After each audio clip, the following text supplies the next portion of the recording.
YouTube, how's it going? Welcome back to AJ's Garage. Thank you guys for tuning in.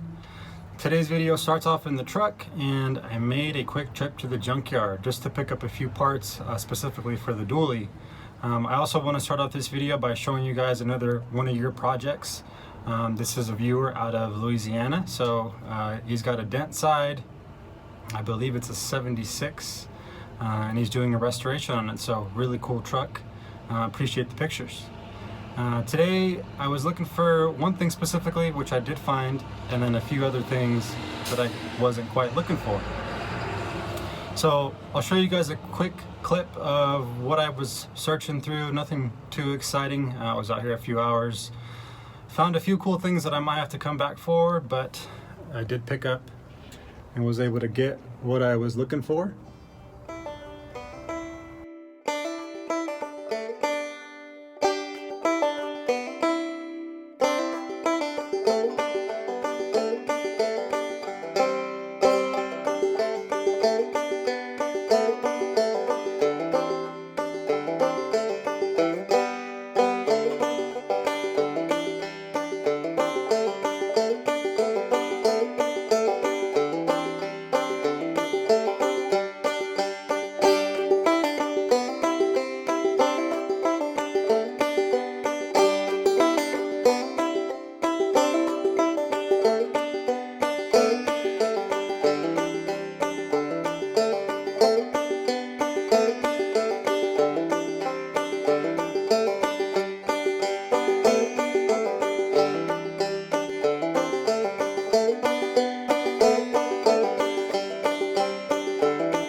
Alrighty guys, so at this point it's probably been about 4 or 5 months since I picked up that passenger side fender. You guys have also probably seen a lot of videos on the back half of the truck as far as removing the old flatbed, fixing some of the electrical and tail lights, fabricating new taillight mounting brackets, and also installing a receiver with a 4-pin trailer connector. So if you guys haven't seen any of those videos, please go check them out. I would greatly appreciate it. But just like with a lot of things in life, things don't always go according to plan, and I'll show you guys what I found on the dually that's kind of delaying everything, or delayed my plan for getting it on the road. But during that time I've also been able to accumulate a lot of parts, so I'll show you guys those, and you guys will be able to get a sneak peek of what's coming up on the channel. Some really exciting stuff for me. We've reached 700 subscribers, so thank you guys. I really appreciate the support and all the interest in the channel. Hopefully we can get up to 800, 900, 1,000 quickly and keep going. So let's get started. I'll show you guys what parts I have and what the main problem is with the dually. So here is the fender from the junkyard, and it's pretty much all ready to go.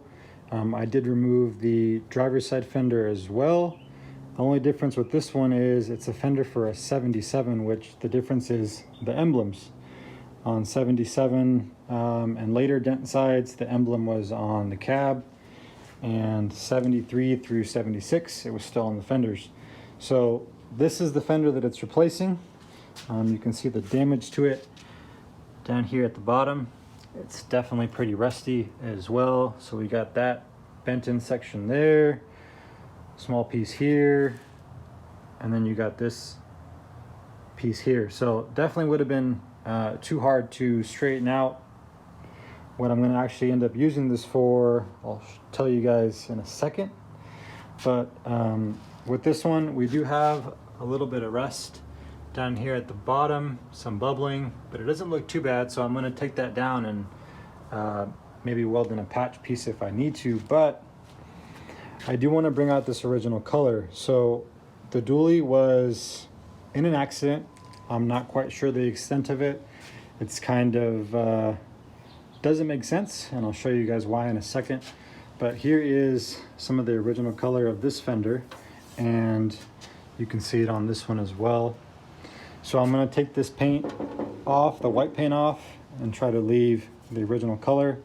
But if you guys have seen some of my previous videos on the dually, I mentioned that it wasn't an accident.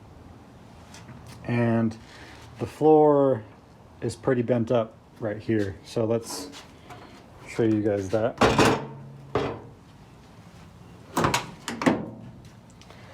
So it's definitely pushed down here. It's pushed up there.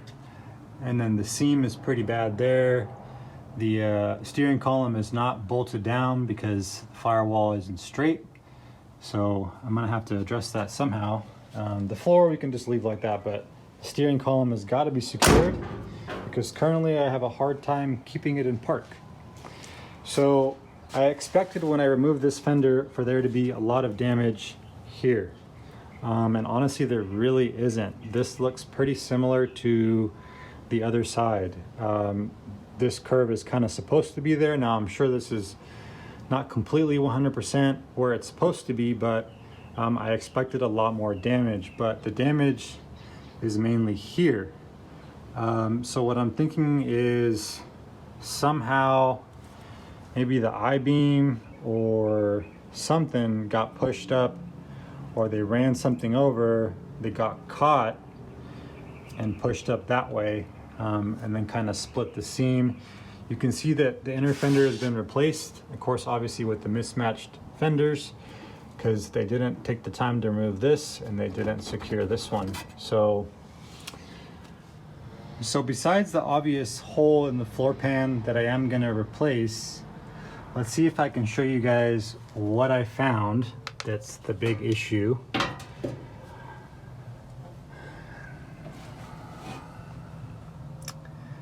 And it's that.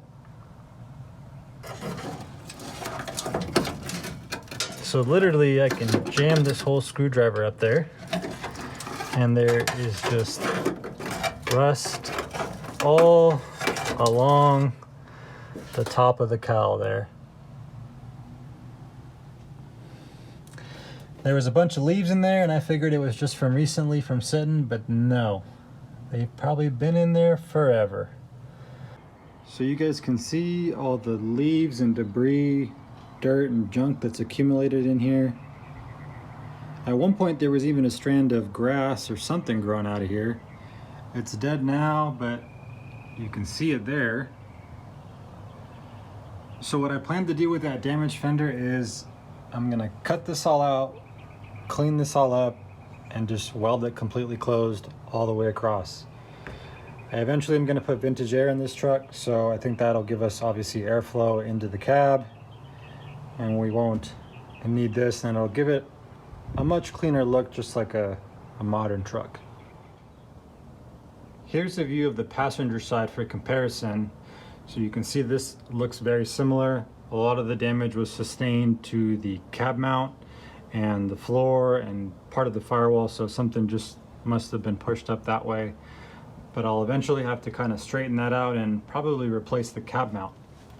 But getting started on what's coming up next, this is what I would have been working on had I not found the big issue, but this is from Fat Fender Garage.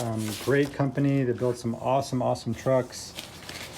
This is a 73 through 79 AC delete panel, which goes up in the firewall in this area. I already had removed all of the heater core and all that stuff, and we're going to use this to block off that hole in the firewall. So really awesome piece. It's starting to get a little bit of flash rusting just because it's been in here, but we'll clean that off when I do get it installed. But really solid.